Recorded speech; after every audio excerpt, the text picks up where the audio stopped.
পৃষ্ঠা নম্বর 114। দেখো 3 নাম্বার লিখছে বিয়োগ করি। এখানে কিছু বিয়োগ অঙ্ক দেওয়া আছে, আমাদের বিয়োগ অঙ্কগুলো সমাধান করতে হবে। তাহলে আমরা শুরু করি। দেখো 1 নাম্বার লিখছে 95 টাকা 60 পয়সা বিয়োগ 42 টাকা 20 পয়সা। তাহলে আমরা কীভাবে বিয়োগ করব? আমরা এর আগে যেভাবে বিয়োগ করছি আমরা সেভাবে বিয়োগ করব। আমরা নর্মালি যেভাবে বিয়োগ করি সাধারণত আমরা সেভাবে বিয়োগ করব। পয়সা দেখে ভয় পাওয়ার কিছু নাই।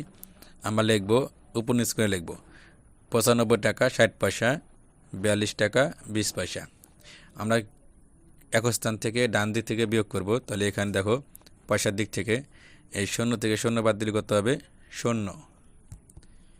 আর 6 থেকে 2 বাদ দিলে কত হবে? 4। আর এই পাশে এই 5 থেকে 2 বাদ দিলে কত হবে? 3। আর 9 থেকে 4 বাদ দিলে কত হবে? 5। তাহলে কত হলো? 53 টাকা 40 পয়সা। এভাবে আমরা বিয়োগ করব। তাহলে 2 নাম্বার দেখো এখানে আছে কত? 360 টাকা 80 পয়সা বিয়োগ 215 টাকা 35 পয়সা। এটা আমরা 1 নাম্বার যেভাবে করছি সেভাবে বিয়োগ করব। এখন দেখো এই 0 থেকে 5 বিয়োগ করলে কত হবে? 5 তো বিয়োগ করা যাবে না। তাহলে আমরা কী করবো? 0 ভাবে 1 ধরে নেব। কত হবে? 10। 10 থেকে 5 বাদ দিলে কত হবে? 5। আর এই যে 1 2 একে আমরা কী করবো? এই 3 সাহায্য করব। কত হবে? 4। 8 থেকে 4 বাদ দিলে কত হবে? 4। তাহলে কত হলো? 45 পয়সা। এখন এই পাশে দেখো এই 0 থেকে 5 বাদ দেওয়া যায় না। তাহলে কী করবো? 0 ভাবে 1 দেবো। কত হবে? 10। 10 থেকে 5 বাদ দিলে কত হবে? 5। আর 1 2 একে আমরা কী করবো? এই 1 সাহায্য করবো। কত হবে? 2। 6 থেকে 2 বাদ দিলে কত হবে? 4। আর 3 থেকে 2 বাদ দিলে কত হবে? 1।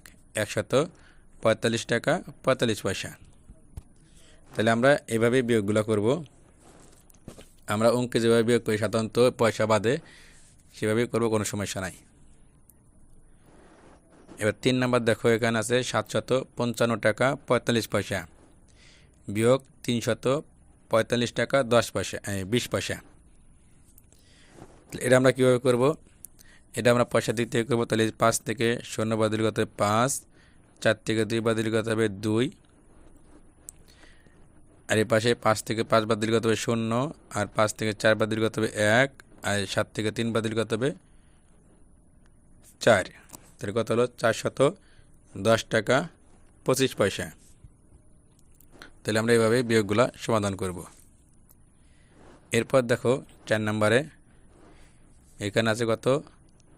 475 টাকা 15 পয়সা বিয়োগ 99 টাকা 75 পয়সা। তাহলে এটা আমরা কীভাবে করবো? দেখো তাহলে আমরা উপর নিচে আগে লিখবো, পয়সার দিক থেকে বিয়োগ করবো। তাহলে 5 থেকে 5 বিয়োগ করে কত হবে? 0। আর 1 থেকে কি 7 বিয়োগ করা যায় না। তাহলে একইভাবে কী করে দেবো? 1। তাহলে কত হবে? 11। 11 থেকে 7 বাদ দিলে কত হবে? 4। এখন দেখো এই যে আমরা হাত ধরছিলাম 1, এই 1 আমরা কী করবো? এখানে কিন্তু পয়সা নাই। তাহলে আমরা কী করবো? এই 1 আমরা এই যে টাকার এই যে এখানে নিচে সংখ্যা আছে এই 9 সাথে যোগ করবো। কত হবে? 10। আমরা অঙ্ক যেভাবে করি নর্মালি পয়সা বাদে ওই সেম একইভাবে করব। এখন 5 থেকে 10 বাদ দেওয়া জানা তাহলে কী হবে? 5 হবে আমি 1 দিলে কত হবে? 15। 15 থেকে 10 বাদ দিলে কত হবে? 5। আবার এই 1 10 কী করবো? আমরা এই 9 সাথে যোগ করবো। কত হবে? 10। 7 থেকে 10 বাদ দেওয়া যায় না। তাহলে আমরা কী করবো? 7 আমি আবার 1 ধরবো। কত হবে? 17। 17 থেকে 10 বাদ দিলে কত হবে? 7। এখন এই যে 1 2 কী করবো? এইখানে তো কোনো সংখ্যা নাই। তাহলে আমরা এই 4 থেকে বাদ দেবো। কত হবে? 3। 375 টাকা 40 পয়সা। এভাবে সমস্যা নাই, তোমরা 1 পাশ থেকে বিয়োগ করে যাবে। এমনি সাধারণ যেভাবে বিয়োগ করে এখানে সেভাবে বিয়োগ করবে, কোনো সমস্যা হবে না। এখন দেখো 5 নম্বরে আছে 80 টাকা বিয়োগ 37 টাকা 50 পয়সা। এখন এরা কীভাবে বিয়োগ করব?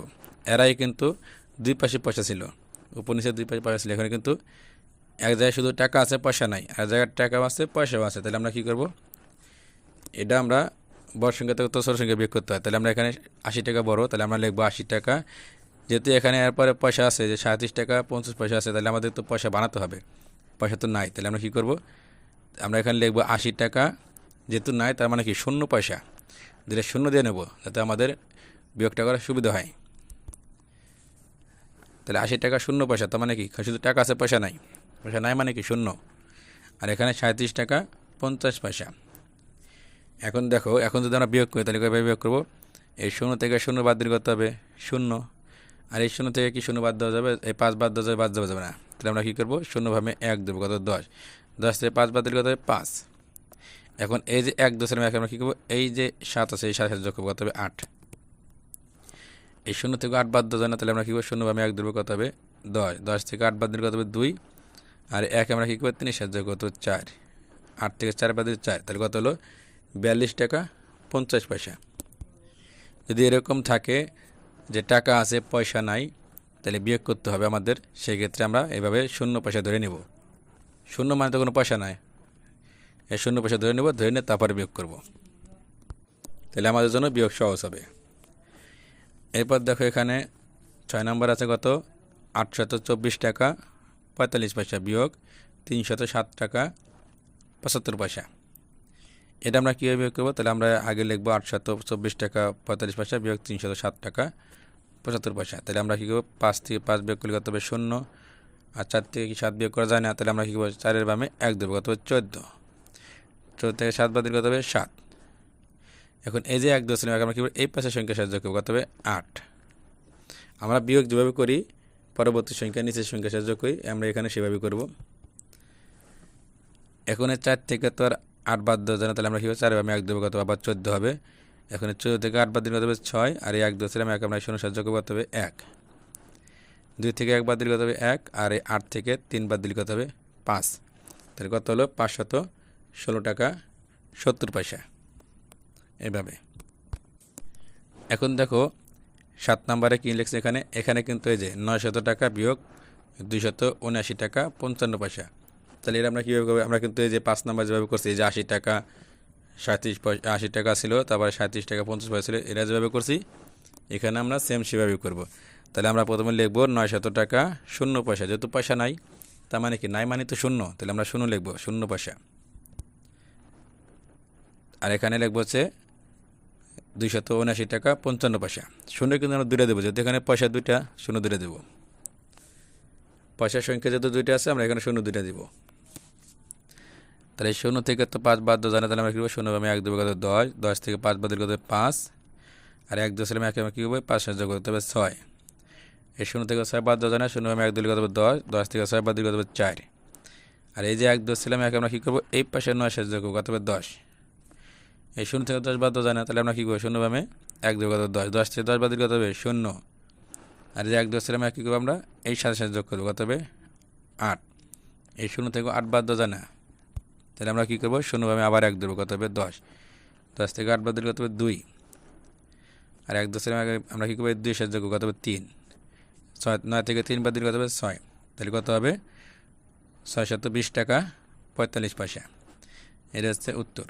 যদি এরকম থাকে যে টাকা আছে পয়সা নাই, কিন্তু বিয়োগের ক্ষেত্রে আবার এখানে টাকাও আছে পয়সাও আছে, তাহলে আমরা এভাবে শূন্য ধরে করব, তাহলে আমাদের জন্য সুবিধা হবে।